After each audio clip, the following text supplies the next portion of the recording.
Hello and welcome to Gundog Nation. This is Kenneth Witt and I'm coming to you from Texas. I want you to know that Gundog Nation is more than just a podcast. It's a movement to unite those who want to watch a well-trained dog do what it's bred to do. Also, we are set out to try to encourage youth to get encouraged in the sport of gun dogs, whether it's hunting, competition, trials, hunt tests, all the above. This is a community of people that are united to preserve our heritage of gun dog ownership and also to be better gun dog owners. So if you'll stay tuned to all of our episodes, we're going to have people on here to educate you about training, about nutrition, health, anything that can make you a better gun dog owner. It's my pleasure to welcome our listeners, and please join our community.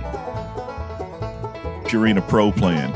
Here at Gundog Nation, we use Purina Pro Plan for our dogs. We actually use the Sport Performance Edition, which is 30% protein and 20% fat, the beef and bison. It contains glucosamine, omega-3s for their joints. It also contains amino acids for muscles and antioxidants.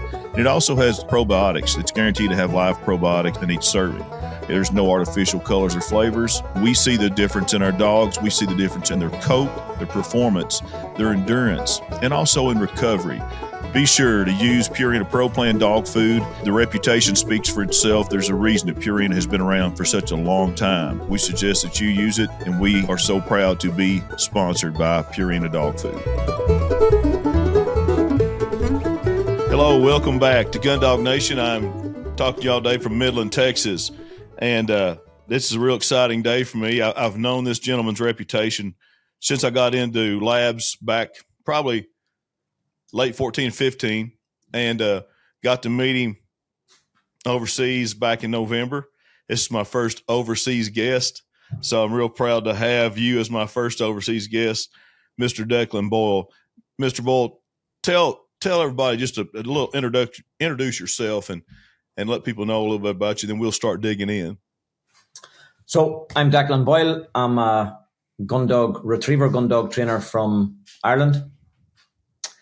I would have started Gundogs about 25 years ago, would have been my first one. My wife, Samantha, also trains dogs. So I'm a 8-panel judge in the Irish Kennel Club, and I'm also an 8-panel judge in the UK Kennel Club. My wife, Samantha, is a B-panel judge in the UK Kennel Club.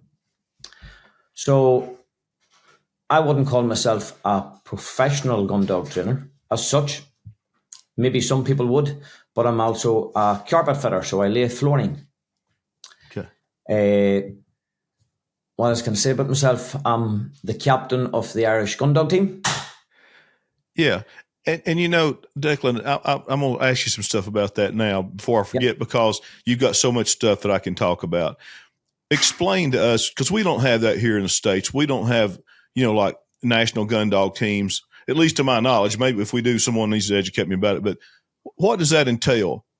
Do y'all go out and compete? Do you compete just in the United Kingdom, or do you go into Europe and compete? How does that work? So there's a few different competitions. So it's basically for like working tests. So we would use dummies, which we call bumpers, and during obviously the trial season's just over at the end of January. So now we would start on back training again and back using dummies or bumpers. And I think the first competition is in May. So the first competition is called the Skinner's World Cup. So the Skinner's World Cup entails 4 retrievers from each country. And when I say each country, it's usually Ireland, England, Scotland, Wales, and most of the European countries. Okay. So I think there's about 16 teams. I think has been the most that's ever been at the competition.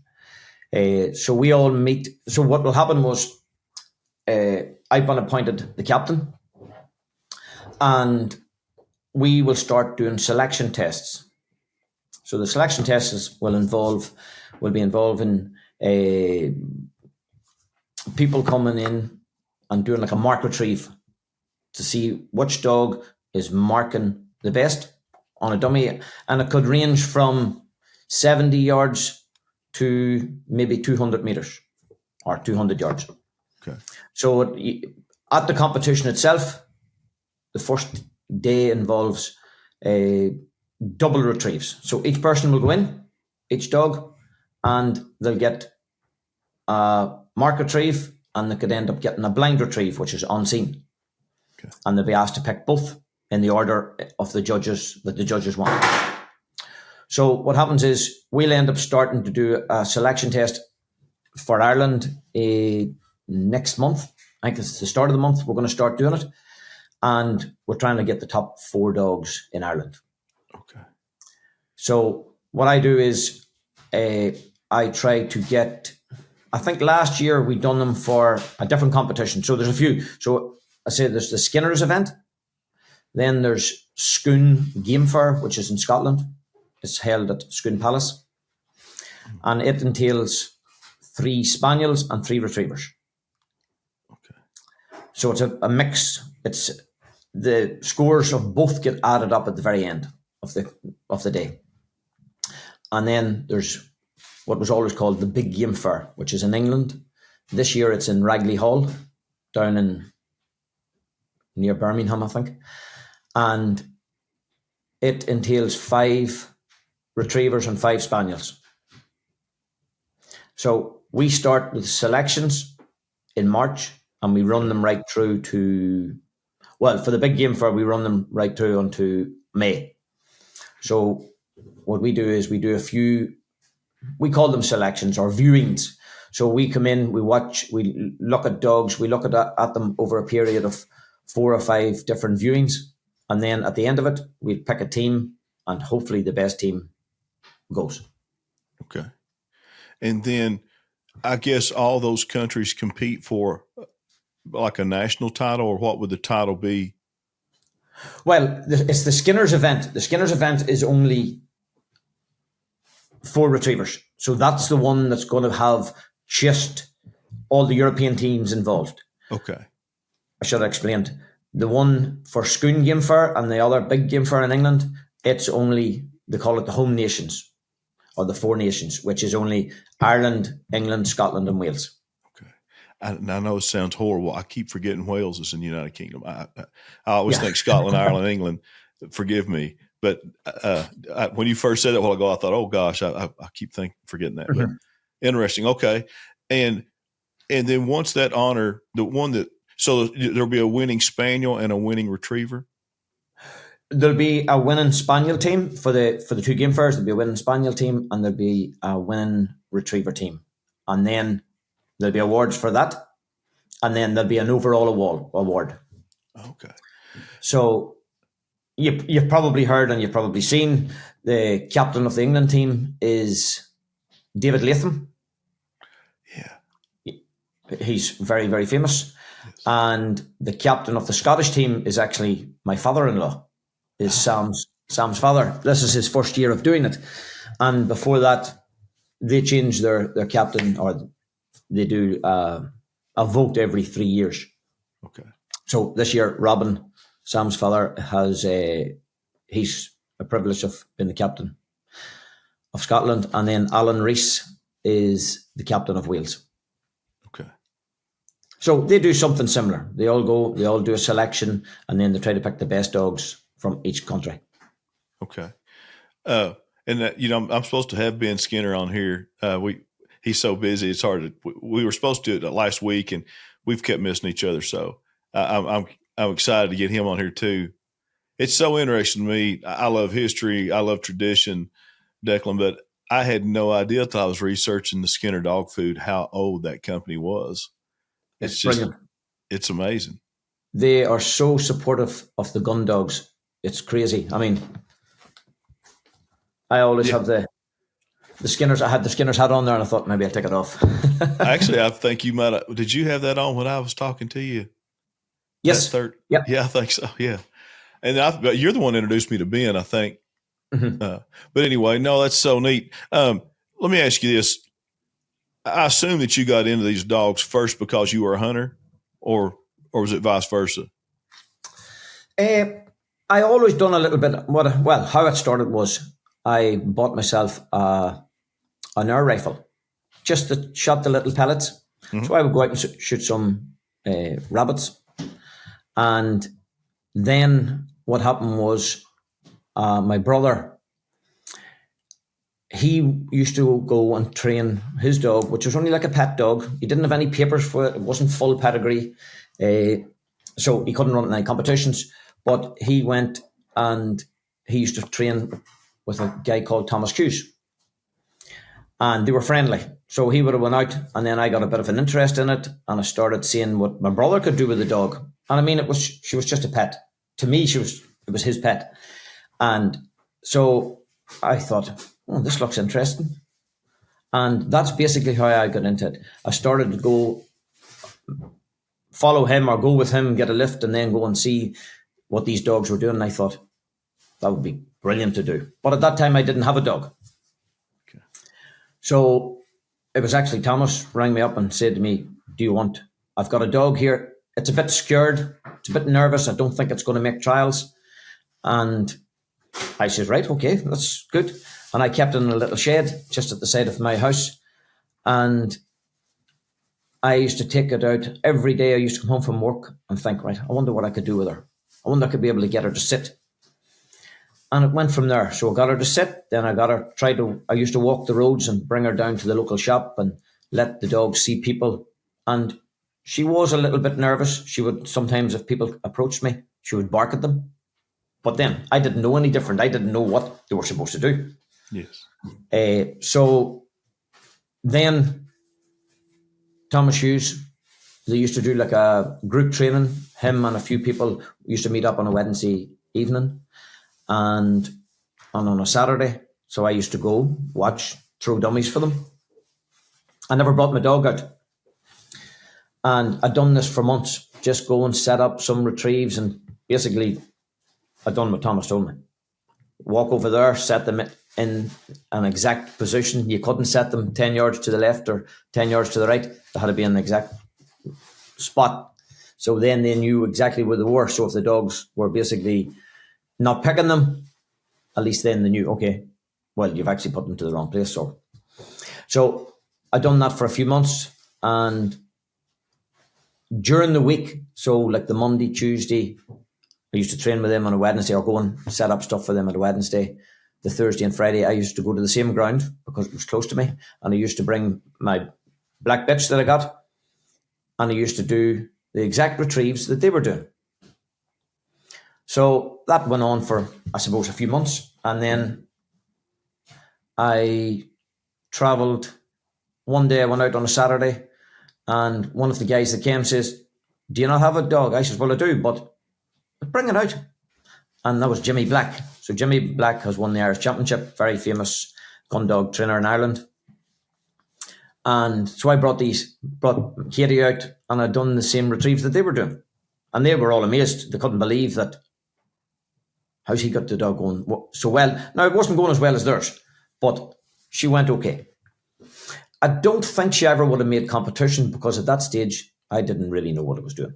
I was just going and putting a dummy out and walking back and sending her back and just trying to make sure that the next time I brought her out, she'd do it a little bit better and hopefully impress these guys that they would let me one day do a bit of training with them. So that's where it started. Then eventually I end up buying a pup. And I got it off a fella called Thomas Brady, which is Glenanne Labradors. And I trained it up to it was 2-year-old. Again, I'd only been at 1 or 2 little competitions just to watch them. And this lady, she was called Lady Waterford. She was, I suppose, royalty from the south of Ireland. And she came up, she seen the dog and she wanted to buy him. So I ended up selling it. And sometimes I think maybe I shouldn't have sold it, because he was going really well. So I went from that to I bought an 11-month-old dog of a fella. I think it was within a couple of days of selling this dog. 11-month-old dog of a man. And that was the start of it. He was a dog called Glen Lochruff. I made him up a field trial champion. The first competition I run him in, I won it. It was only like a novice working test. But to me, I had won the World Cup.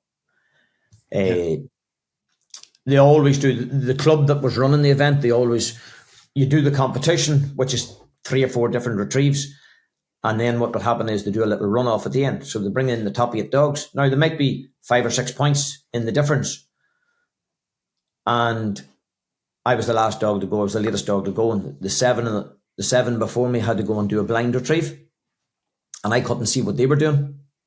So when I walked out to do my retrieve, the judge says to me, okay, told me where it was. And he says, just to let you know, everybody else before you has failed. So I end up picking it. And because I was shown what to do and how to do it, I ended up winning the competition. So it was my first trophy. Wow. So within a few years, I made him up an Irish field trial champion.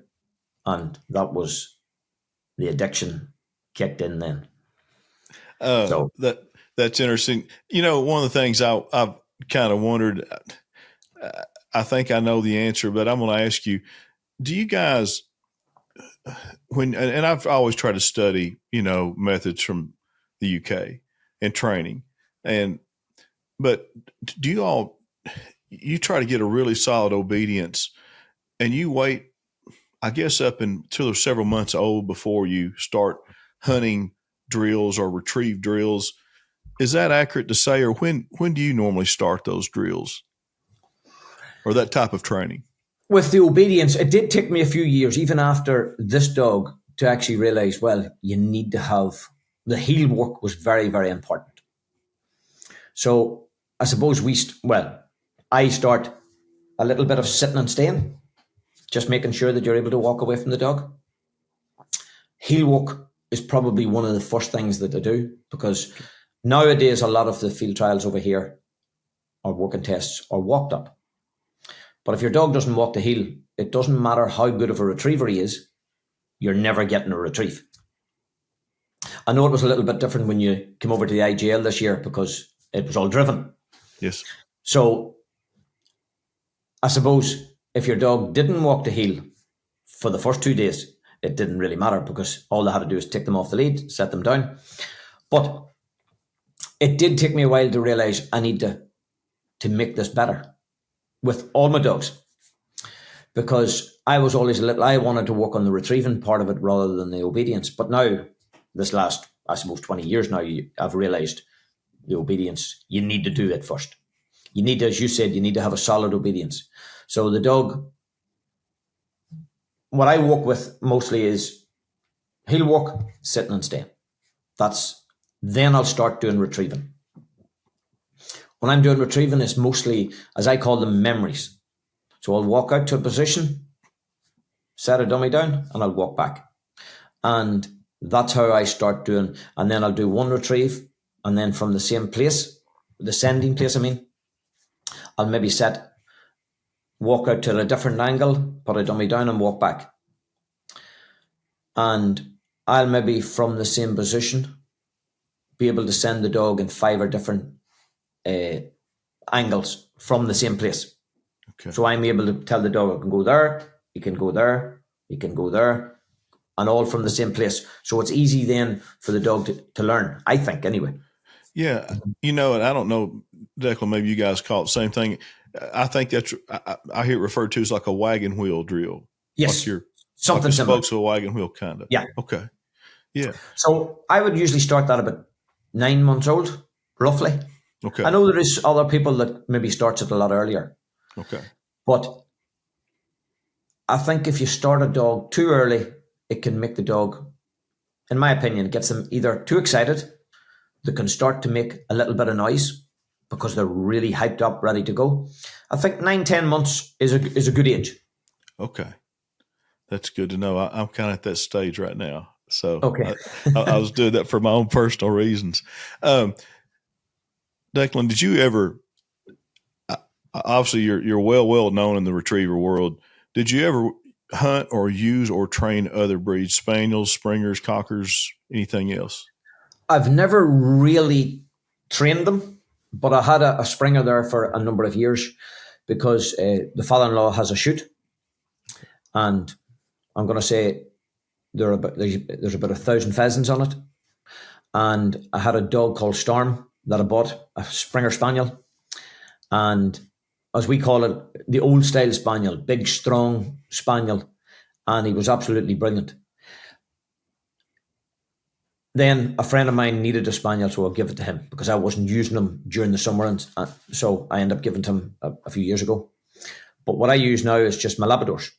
Okay. So for hunting, I just hunt the Labradors in front of them, have a couple of them at my heel, and have one or two out in front hunting.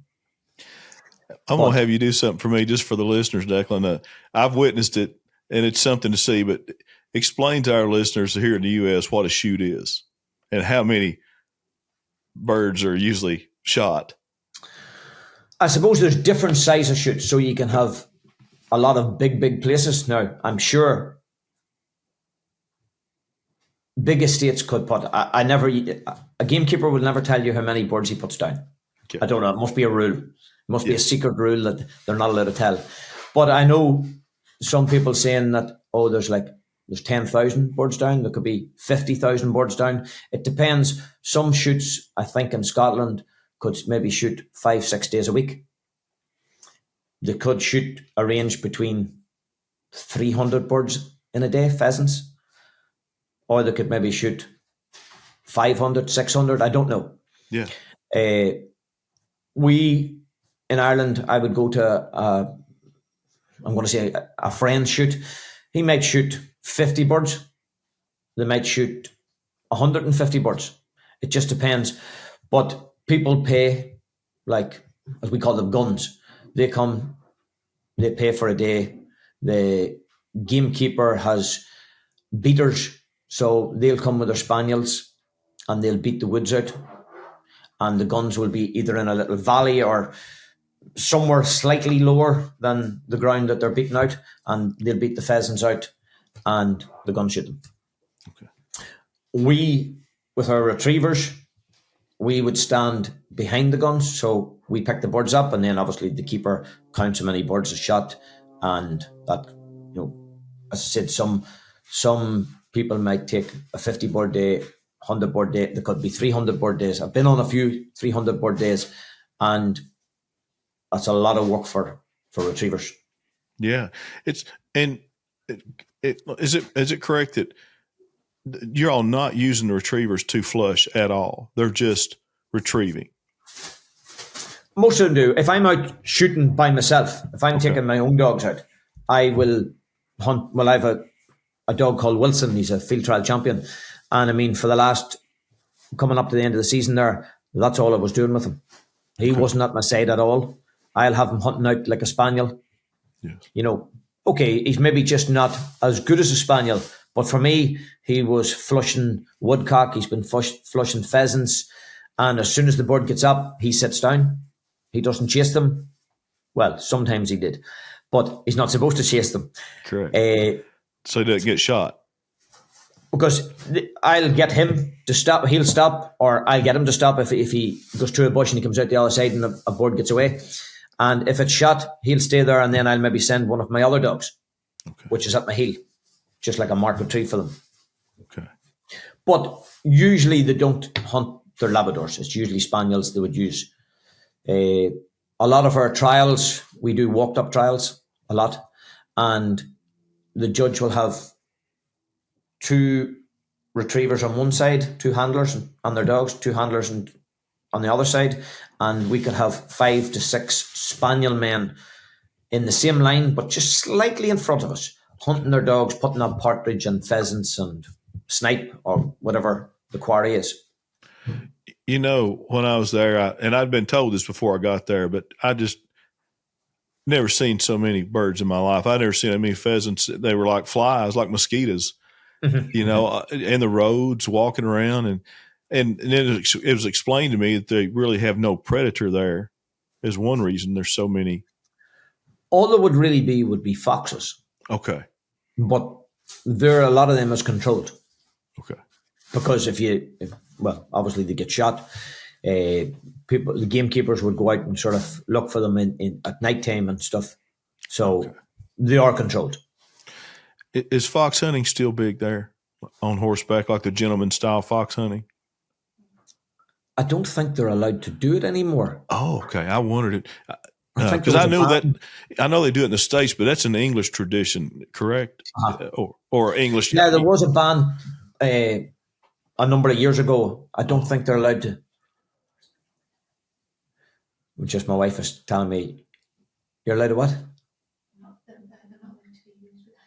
They're not allowed to be used with hounds. I think they can. I think I'm not big into the horse and fox shooting or anything like that. Not that I disagree with it, like, but I just don't do it. Yeah. I have shot a lot of foxes, but I don't know anything about the horses, unfortunately. But I know there was a ban put on them. Okay. It is just a side question, but you mentioned earlier that your first purchase of a gun was, and it just got my wheels turning, that you'd purchased a pellet rifle, an air rifle. Mm-hmm. Mm-hmm. Is that because it's harder to get up? I know it's much harder than the States, but what's it like to obtain a firearm for hunting in the UK? It has got a lot better. Okay. It has got a lot better. And there has been, I'm not going to say it's been easier to get one now. It probably does. It has to go, obviously, over here. We'd have to send the license into the police station, and then it goes to the firearms officer. And it could, I would say with a larger rifle, you might have to have a deer license, I think, before you're allowed to apply for a rifle. You have to have a deer course. If you're going to shoot deer, obviously. Okay. You have to do a course before that. So I know a little more involved than a shotgun? Yes. For a rifle would be harder to get, yeah. Okay. Are you all allowed to own or possess a handgun? I think some people do if they're in a shooting club, but no, I don't think so. Not the general public? No. Okay. Interesting. We take that for granted because here we can, especially I live in Texas, so. Have everything. Yes. I went to Canada hunting a few years ago and walked in Cabela's, which we have here in the States, and went up to the counter with a box of shells for a rifle. And she asked me for my card. And I then learned that, it's for residents only. And it was really, even for residents, I don't think it was that easy. Okay. Yeah. But anyway, it's difficult over here. Okay. It would be difficult over here. Every time you go, when I go in to buy some shotgun cartridges, you have to hand your license over and they put it into the computer and they stamp your license. So. Hello, this is Kenneth Witt, and Gundog Nation is proud to have one of their sponsors as Retriever Training Supply, based in Alabama. Retriever Training Supply offers fast shipping on quality gear. Your dog will love it. Visit retrievertrainingsupply.com to purchase gear to help you train your retriever. Listen, they have some of the best leashes I've ever found. It's stuff's made in America. Their leashes are, and they source them locally. They have anything you want, fast, friendly service, fast shipping, just good people. Retriever Training Supply. The other thought that I had, I was thinking about, when you guys have a shoot and you're shooting a lot, I assume over there that's pretty expensive, your ammo, your ammunition. Yeah, it has got expensive. Okay. And it must be expensive. I don't know what guns pay, but I know it probably goes in, it could be £1,000 for a day. Yeah. That's only just for the shoot. Some shoots might charge, that's for shooting birds. Some shoots could charge 2,000. Some shoots could probably charge 3,000 a day per gun. Cartridges, I think they've doubled in price the last number of years. Wow. So, and I know because I figured it's similar. I looked at an Argentina hunt, where you shoot lots of birds, and I think the ammo you have to pay for the ammo separately, the shotgun shell separately. Okay, and it ends up being about the same cost as the hunt itself, which is roughly about $3,000 American. Yeah, I did hear that. Yes. So I just wonder if it's kind of that way there at those shoots. Probably similar. Yeah, it's going to be expensive if you're. Yes. And it's probably worse if you keep missing. Now, you had mentioned earlier. I was going to get you to explain this a little bit. That you're an A judge, A panel, and your wife is a B panel judge. What's the difference? Just to make sure I'm clear on that myself. Between the A panel and the B panel, I guess what I should say. So I'm in both kennel clubs. I'm an A panel. So I'll start with the UK Kennel Club first. So you'll start off running dogs basically, and a club in the UK, in Northern Ireland. There'll be, I think there's probably about 70 different Gundog clubs. Wow. There's the main kennel club, but then all these clubs are affiliated with them. And when you get involved in Gundogs, the secretary of the club might think, oh, we'll give him a judging appointment. So it usually starts off with like a working test. So with a working test, you don't really need to be that experienced, I suppose. Okay. Sometimes you'll go, if you don't have much experience, they maybe put you along with a 8-panel judge, which is like a senior judge.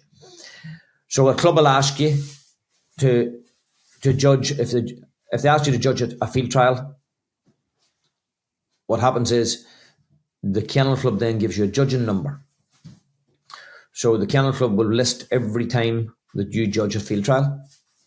So to go from a non-panel, as they call it, so basically your first time, you have to judge 6 novice trials, because a non-panel judge in the UK is only allowed to judge a novice trial, which is like, I'm not going to put an age on it because somebody could have a novice dog at 5-year-old or 6-year-old. Maybe that just didn't win. But it's usually from 2-year-old dogs, 3, 4-year-old, that sort of, that least experience. And there'll be like an open trial, only a lot easier. The retrieves will be a lot shorter. Okay. So a non-panel judge is only allowed to judge novice trials. Okay. But at that novice trial, there'll also be an 8-panel judge, which is like a senior judge. And they could have 2 8-panel judges and 2 non-panel judges, or they could have an A and a B. So to go from a non-panel, then the next step is, after you judge like 6 or 7 trials and you get a good report to say that you're good with the competitors, that you know the rules of the Irish Kennel, or the UK Kennel Club, sorry, that you know everything and that you know how to run, I'm going to say, a field trial. You know how to, everything it's organised right. Then the 8-panel judge actually does a little report on you. And the report would be to say that he was good. Yes, I think he'll be able to go forward as a B panel. So you have to do it. You have to be involved for 3 or 4 years. Okay. Then a club might put you forward to say that they want you to go up to a B panel judge. So it goes to the kennel club. They look at all the reports, and if they think that you're good enough, then you might go up under the B. Okay. A B panel judge probably knows, I'm not going to say as much as an 8-panel, but you just have to go through your education, I suppose. You become a B panel judge, you have to be a B panel for 3 years. Again, on every trial that you judge, the 8-panel will write a report on you. And then you go up to an 8-panel eventually. If you get, I think it's six different 8-panel judges has to write reports, and you have to judge a minimum of 5 or 6 trials. And I think so many of them have to be open trials. So either a 1-day stake or a 24-dog 2-day stake. So there is a lot of people want to judge, and they want to go from a non-panel up to an 8-panel within a couple of years, because everybody thinks, and I mean, I've probably done it myself. When I started off judging, I thought, oh yeah, this is good. But the good thing about judging is, I mean, it's not a paid job. Usually you get criticised because there's only usually one happy person at the end of the day. You know, we all go to trials and think our dog's the best dog, and then we don't get into the awards. But that's the way it is. Judges, and there's no real, what's the word I'm looking for here? Everybody has a different opinion of what they like as a gun dog. Yes. So when it comes to retrievers, I mean, I might like a dog that just runs out, stops, picks a bird. Other people will like their dog to go out and hunt an area and love to see a dog hunting. Where if I think my dog's slightly short of it, I'll stop him and push him back. Some other handlers will just leave him, and hopefully that the dog goes back to the area. Some judges like that. And I mean, everybody has a different opinion. So unfortunately, when it comes to the end of the trial and there's only one winner and the rest of the people are thinking, I thought I had that one. So a lot of judges probably do get criticised wrongly because we all look at the Gundogs different. And I mean, it's a tough job. It is a tough job. It's a human sport, yeah. But that's the way of it. The 8 panel would be obviously the senior judge. Okay. And Declan, you can go through this list, but you've judged panels in other, not just within the United Kingdom and the 4 countries of the United Kingdom or the states, or I guess you would call it, but you also have been in Europe judging, correct? Yeah, I've judged the Italian Championship. I think it was in 2019. I've judged the Swedish Championship in 2018. I've judged the Danish Championship in 2022. And I've judged the European Championships. So each country in Europe puts, for the European Championships, I think I judged in 2012. And then in 2024, I judged it, and it was in Italy. And it's 2 people or 2 handlers from each European country. Okay. And they're the best. I think they call it like the most points that you gain, or the most field trial awards that you gain in the year before, and that's what qualifies you. And it's a big concern, the European Championship, and it was an honour to. Well, I've judged it twice now, and both times I've been in Italy, so it's been really good. Now, when you go there, do you speak the language? No.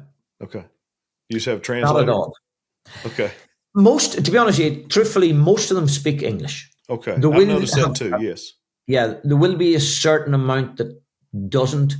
I think this year there was a man from Spain that all he done was Spanish, and he had his translator with him. So when I was giving them a mark on a board that he didn't see, I would say it to the lady, and the lady would say it to him, translate it over to him. Interesting. It can be a little bit different sometimes because I suppose I'm Irish. I talk fast. So a lot of them think, what? So then I have to think, hold on, slow down. Probably like I'm doing now. But just slow down a little bit. And sometimes you can have, when you're trying to explain something, or maybe a mark retrieve that's at a certain tree, and they don't actually understand what you're saying, but they maybe send the dog anyway. And sometimes it gets a little bit confusing. But most of them speak really good English. Okay. Which is good. Yeah, that would definitely be a challenge, I would think. Now, I know for a while that you were a breeder. You still have a kennel name that I'm familiar with. Tell me about your breeding career, and whether you're still doing that. Well, this last number of years we haven't bred anything. I think because we've got a kennel full of dogs. We have enough dogs probably to do us for the next so many years. I think with 12 Labradors at the minute. Ooh. So they range from 10 months old up to my old champion dog, which is 12. It's actually his birthday today. He's 12-year-old today. So I have bred some really nice dogs. I've bred some champion dogs. What we try to do is, if we have a good female, I suppose years ago, you always went, because a lot of people don't go and watch the IGL. So they only watch the DVD of the IGL that used to come out. And I mean, I've done it for years. Let's go and we'll breed to the dog that has won the IGL. And that's what I think most people probably done that. Now I suppose it's a little bit different. Now you go and you see all the dogs, and I mean, I could go out training my own dog and have a really bad session, and people would come out and go, I'll not use that dog. But then I could go to the next field trial and I'd go win it. And people always look at the results. They don't actually look at what dog. No, I'm not saying everybody, but some people do. They always want to use the dog that's won the IGL. Yeah. And I mean, I've done that for years, and they have produced really, really good dogs. I'm not saying there's anything wrong with Tucker Mundy won the IGL this year, and it's a fantastic dog. Absolutely fantastic. So I'm not saying don't go and use it. I mean, that's what we always done. we always went and used the dog that won the IGL. And as I said, most people would do that. And why would you not? I can see the benefit of going this is my first year, back in November, and I went to the IGL. And there was 2 dogs there that really caught my eye that I really liked their hunting ability and just stuff that I saw that didn't win. Okay, but I love the blood. I'd love, to know more about those dogs. And believe it or not, I kept the brochure from the hunt, and I circled and highlighted some dogs I really liked. But you're right. I mean, obviously they've won for a reason, but there's still a lot of good dogs there that don't get the recognition. No, they will. I mean, the dog that did win the championship this year, I've seen him in plenty of trials, and he's a fantastic dog. But again, it's like, truthfully, when I won the IGL, right?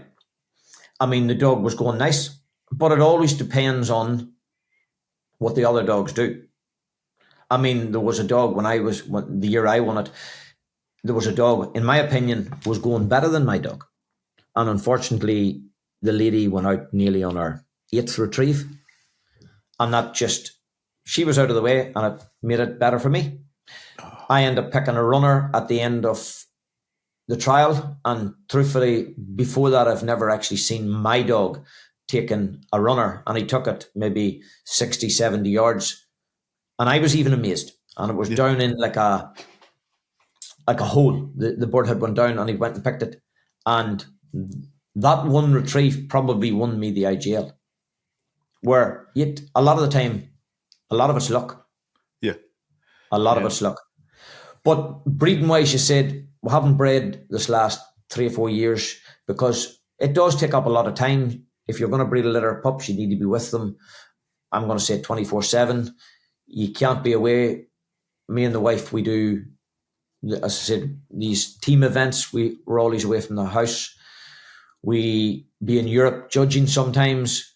And so we've decided, let's just put the breeding to the side at the minute. We have enough dogs at the minute. Yeah. So it's a lot of work, isn't it? I never want to be a breeder either. And I won't be.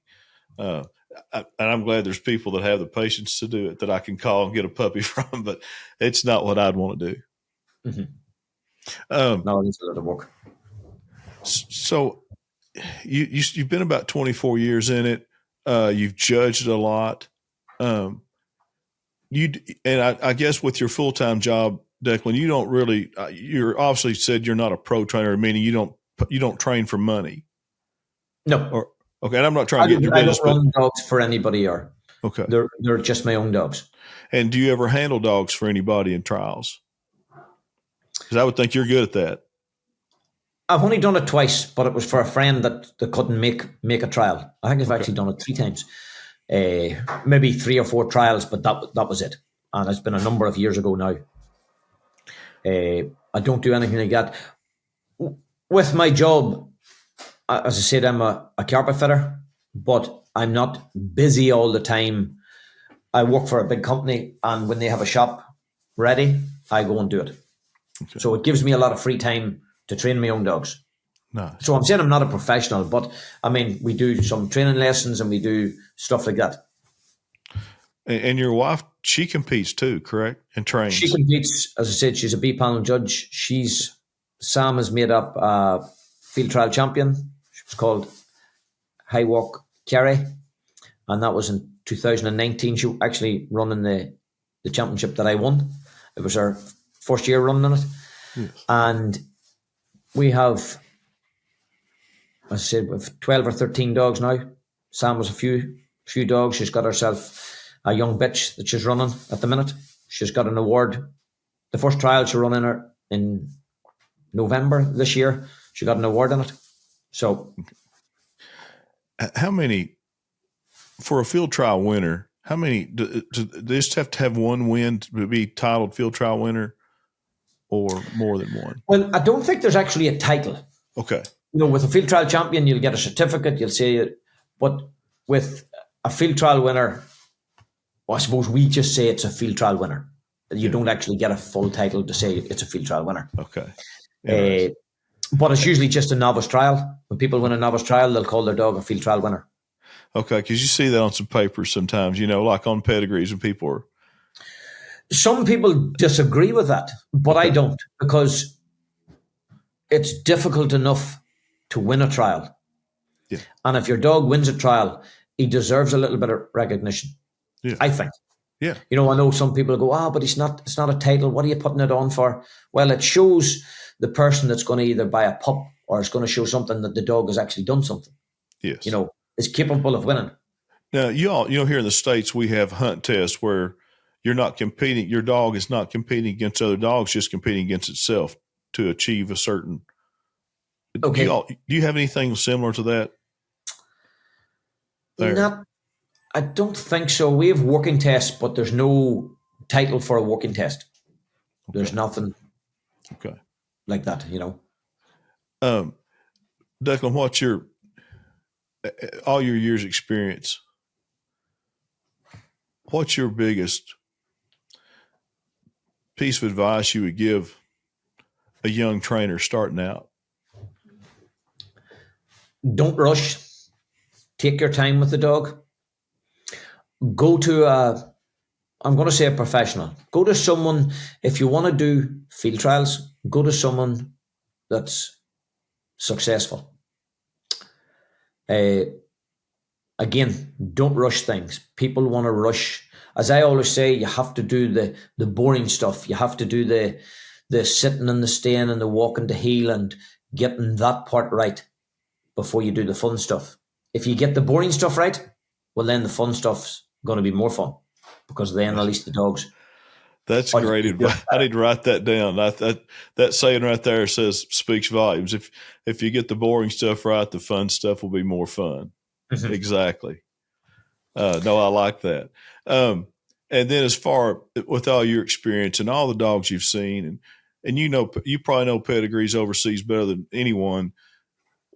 What if you're picking out a pup for yourself and you want this to be your next IGL champion? Tell me what you look for. You don't have to give me like names of dogs, but traits in dogs that you want to see. Everybody's got their own taste, and what Declan wants, the guy down the road might disagree, but what do you like to see? Well, for field trials, right? Again, as I explained, there's different judges' looks for different things. From what I see now, you don't want, it's going to probably sound wrong, you don't want a dog that is too quick, too fast. Yes, it's nice and flashy and it's lovely to look at, but when you blow that stop whistle, the dog has to be really obedient. If you have one that wants just to go and wants to hunt for itself, I try to stay away from them now. Where years ago I'd be thinking, wow, look at that dog, I'm going to take a pup out of that. And then when you get it, you think, what am I going to do with this dog? So I try to get something that's sensible, because you need to be able to go to a field trial and think, right, I need to pick most, I'm going to say novice stakes, they probably end on 5 retrieves. So you could win a trial on 5 retrieves. A lot of the one-day stakes, which is open stakes, you could win maybe on 5 retrieves, maybe 6 retrieves. Some 2-day stakes, you need to be able to, most of them's 6 retrieves. Sometimes it can go up to 7 retrieves. So you need something that that when you send it out for a retrieve, that when you blow the whistle, the dog's going to obey you. So you don't want something that's too crazy, but still you don't want something that's too slow. So I try to look for, I suppose we all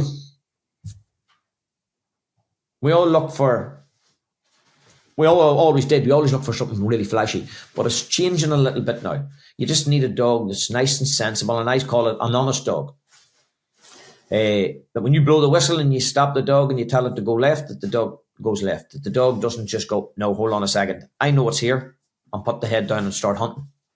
Because a lot of dogs can be like that. And I've had them for many years, and I've made some of them up champions. But they're just more difficult to handle. Yeah. I look for a nice, sensible dog, a nice, sensible pup. If I'm going to pick a pup, I don't want the shy one. That's too shy, but I don't want the crazy one. I want something in between.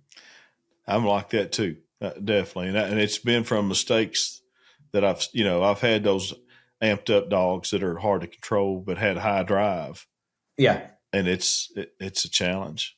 I mean, if you're looking at shooting dog, well, then it's good to have a high drive dog. Probably if you're shooting ducks on a lock, that the dog's going to go in 50 times. Yeah. Not that I would shoot 50 birds, I would probably miss. But if someone shot 50 birds, that they would go in 50 times if you needed them. Yes. But with field trials, at the most in one day, you're probably getting 5 retrieves. And I don't. You may have already said this, but in just your regular field trials, not the IGL, but are you using live birds or shot birds or dummies? In field trials, it's all live birds. Okay. So there'll be birds on the ground. The keepers will have them feeding them. There'll be a lot of birds out, and you'll just walk up. They're all, I'm not going to say they're wild birds, but they're on the ground. They're on the ground for months. And I suppose keepers try to keep them in their estate, and then we'll just walk around the estate or their, and just walk them up. We'll use spaniels to flush them, and we shoot them. And if the way I understood correctly when I was over there, what I saw, it could be a variety of birds, right? I even saw someone that told me what it was. I wouldn't have known, a wood pigeon. Yeah. The IGL. So you might have chuggers. But they're obviously, but they'll be wild. They're just birds wild birds that have obviously flew into the wrong place at the wrong time. But your dog could be retrieving a couple different breeds or species. Yes, at a field trial in Ireland, we're not allowed to shoot hares, like a big rabbit. Okay. In Scotland, you'll have hares. You could shoot snipe. It could be woodcock, partridge, pheasants, ducks. Trying to think what else there could be. That's usually what there could be. I say rabbits. So your dog has to be used to everything. Sometimes there could be geese. Okay. Declan, I was in the Army and I had to do a little training over in Germany, and I was doing PT one morning. First morning I got there, and I'll tell you the whole story off the record, but I had my first experience with a German hare. Okay. And it was probably as high as my knee. It was coming towards me, and I didn't know what in the world it was. It was in the morning, it was foggy and cold, and I thought I was hallucinating. But everybody laughed at me because they all knew what it was, and I was about to jump up and take off because I thought I was seeing things. But anyway, they're big. Hares be big. Yeah. I'd never see anything like that because, I grew up rabbit hunting. I had beagles and rabbit hunted a lot in eastern Kentucky where I'm originally from. And, But yeah. But no, so I did, I've seen, a lot of videos of stuff in the UK, and I'd seen dogs, labs retrieving hares, but I just, till you mentioned that right then, I didn't see that at the IGL. So you're not allowed to do that. No, and you're allowed to shoot them in the UK. Okay. But in Ireland, you're not allowed to shoot them. To be honest with you, we would hardly have anything. They call it the Irish hare. You're not allowed to shoot them. But we wouldn't really have any. Really, you would have some low population. Yeah. Okay. But because this IGL was driven, you would never get them at it. Okay. Because they wouldn't be allowed. Well, I mean, if one of the guns, even if a hare run past, I would think they wouldn't be allowed to shoot ground game at a driven trial. For safety. For safety reasons. Yeah. Gotcha. Okay. Makes sense. But at the walk-ups, then that's probably more likely to happen that you get a shot at a hare in the trial. I would say most IGLs, there's been hare shot. Okay. I would say most of them, usually. Now, that's the first. I mean, I've been going to the IGL from 2007, and that's the first driven IGL that I've seen. Well, obviously the third day was walked up, but the first two this year was driven. I'm a little ignorant to the royal hierarchy over there, and I guess at this IGL there was a lady there, a duchess maybe. The Duchess of Devonshire. Okay. She is, yes, she's royalty, and John Halstead would run dogs for her. Okay. So I'm not sure if she's anything to do with the committee now of the IGL, but she used to be. I think used to be on the committee. But she puts she would have trials on her ground. I think she probably owns a couple of shoots. I don't really know much about her, but I'm going to say she'd be very famous in the Gundog world. She'd be, and does a lot for Gundogs in the UK. Nice. I saw. Well, I think I know which one she was. She was kind of in a group, and Okay. I didn't approach them all. Nice Okay. I don't know how you're supposed to act, so I just kind of, stayed away, which is probably the smart thing. But that was interesting. That's something I've never been exposed to in my life. We don't have that here, so okay, that was neat. Well, I remember the first IGL I went to. It was in Windsor, and after the first day, it was. I mean, again, like yourself, I've never. It was a new experience for me. So I walked back to the car and I walked around the top of a hedge, and the Queen was standing 20 meters from me, and I went, "Oh." I mean, wow. I've never seen the lady before, and it was just a shock to see her. She was just standing on her own. And I did watch that. That'd be something else. I saw some old videos that looked like they were probably from the mid 70s of her being active at certain trials over there. I'm not sure what trials they were, but I just remember seeing some video of it. Well, the Queen always. I mean, at that championship, she actually got into the line and walked in the line with all the competitors. Wow. And it was her 90th birthday. So what it was organised was there was a Gundog event, a Gundog trial for the Queen's 90th. And I was asked to be part of the Ireland team. So at the end of the day, she came and she walked with us in line. Actually, I think I was in line when she appeared behind me and picked my retrieve and got out of line. And at the end of the day, she presented us all with little trophies or little plaques. I mean, I think Ireland came fourth. There was 4 countries. And we got presented with little trophies by her. And I mean, I think she had done so much for field trials in the UK. Yes. There was a lot of trials on our ground. A lot of IGLs have been on our ground, and it's been brilliant. I love that. That's so interesting.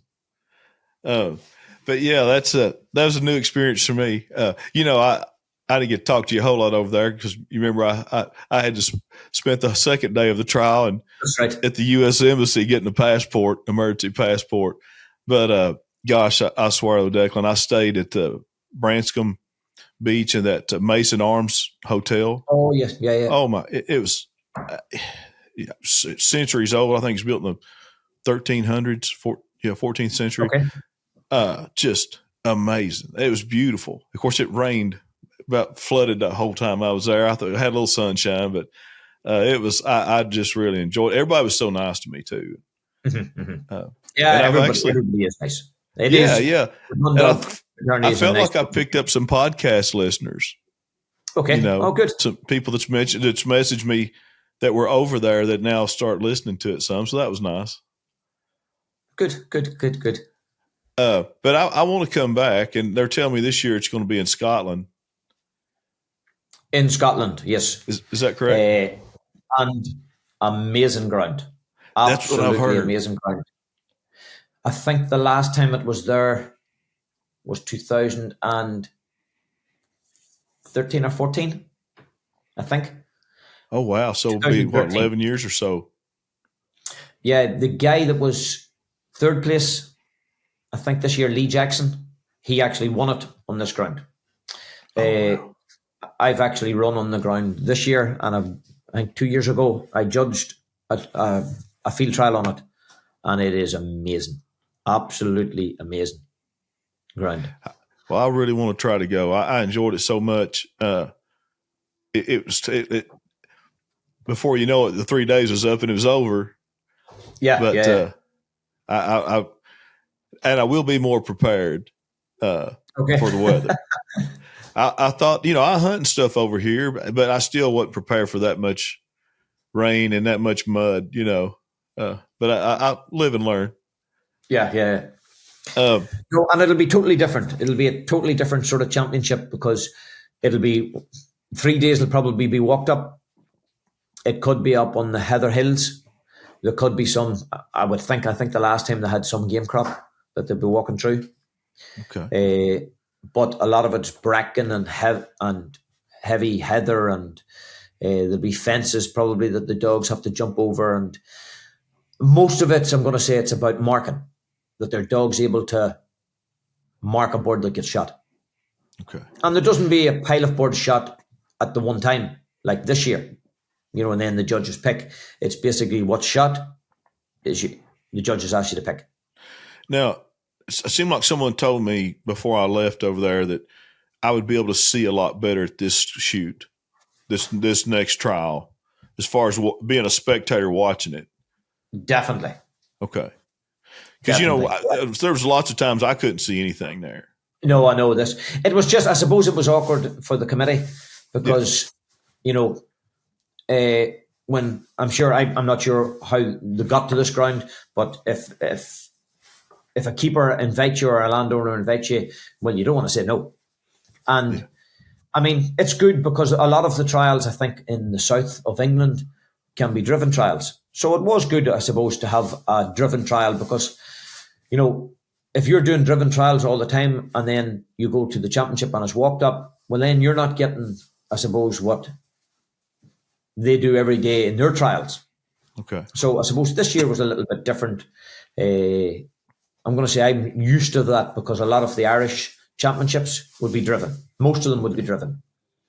Okay. And a lot of the Irish trials used to be driven. So we were used to sitting there for 30 or 40 minutes waiting for birds to get shot. And then when they call the end of the drive, when it's over, they blow the horn and then you have to wait for your retrieve. Okay. Where most of the trials in the upper parts in Scotland, I don't think there's really any driven trials. I know Billy Steele's and Gundogs maybe 50 years. And he said that was the first driven trial he was ever at, was the championship. So viewing will be, I suppose, it'll definitely be better this year. Okay. I suppose because you're in fields and there's trees. This year you're going to be walking all the time. So it's going to be constantly walking and I'm sure the gallery will be on the right or the left and they should see a good bit. Okay. I really hope I get to go. It's, when you work for a living, it's like you have to plan and all that stuff. But my goal is to try to make it. Yeah, no, good. No, you'll really enjoy it. Definitely. Well, Declan, I know you've got a lot of things going on with 12 dogs. I can I've got quite a few myself, and I know you've got things to do, but I really appreciate you taking time. I know you did a charity event today. Did that go well? No, the charity event's first thing in the morning. Okay. Oh, yeah, you got to get ready for it. Okay. It's in the morning, and my wife is just here making sandwiches for the competitors tomorrow. I think she said she's making about 100 sandwiches. So that's what she's doing now. But we were over setting it up today. Okay. I think we have 60 to 70 dogs coming. It's for a cancer charity. Okay. And again, it's always good for Gundog people to give something back. That they're not just looking at us running about with a gun under our arm and our dog by our side. It's good for us to do stuff. And then at least local people in the area would go, they're the ones that raised some money for charity. And, Declan, I'm sure it's the same way there as it is here.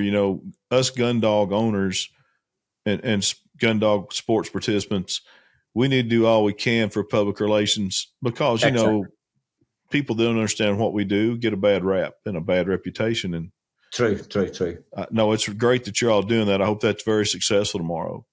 Yeah, hopefully. The weather looks good, so we're on the ground today, just setting out different pegs and putting up ribbons and putting up banners and we've got a raffle on tomorrow, so hopefully it goes good. Well, as long as we can raise money, that's what it's about tomorrow. And a good fun day. Good. I'll be hoping that goes well. And, I actually had somebody ask me the other day, where I'd want to travel to next, which it's always been on my bucket list, but Ireland is on my list. I'm definitely want to come and see as much as I can see, and Scotland it's a as nice well. place. It's a good place. Well, hey, I really appreciate you taking time, Declan, and we'll stay. You and I stay in touch anyway. And you've been a good friend to me. I'm very thankful for that. But hopefully, I'll get to see you in person again here this year. Hopefully to see you in Scotland. All right. Well, you and your wife have a great year trying this year and judging, and I wish you the best. Thank you very much. And it's good to be on. All right. Well, thank you. We'll see you later. Okay. All right. Bye-bye now. Hello, this is Kenneth Witt with Gundog Nation. Many people quickly become frustrated and confused when training the retriever. Cornerstone Gundog Academy's online courses eliminate all the guesswork by giving you a proven training system that will help you train a dog that anyone would be proud to have in their blind. Learn where to start, what to do next, and what to do when problems arise. Visit cornerstonegundogacademy.com to learn how you can train your retriever. I have used this method myself. I have been through it a couple times with different dogs. I refer back to it lots of times when I'm trying to get dogs freshened back up for hunt test season. I highly recommend them. I have actually been a subscribed member of Cornerstone Gundog Academy since 2016, and I would suggest anyone use it. I highly recommend it. They have an app that you can get to on your phone. You can do it from your phone, your laptop. You can't get any more convenient than that. I've used it. It's proven and tried. And I know literally hundreds of people that have done the same thing that I've talked to. Visit cornerstonegundogacademy.com and learn how to train your own retriever.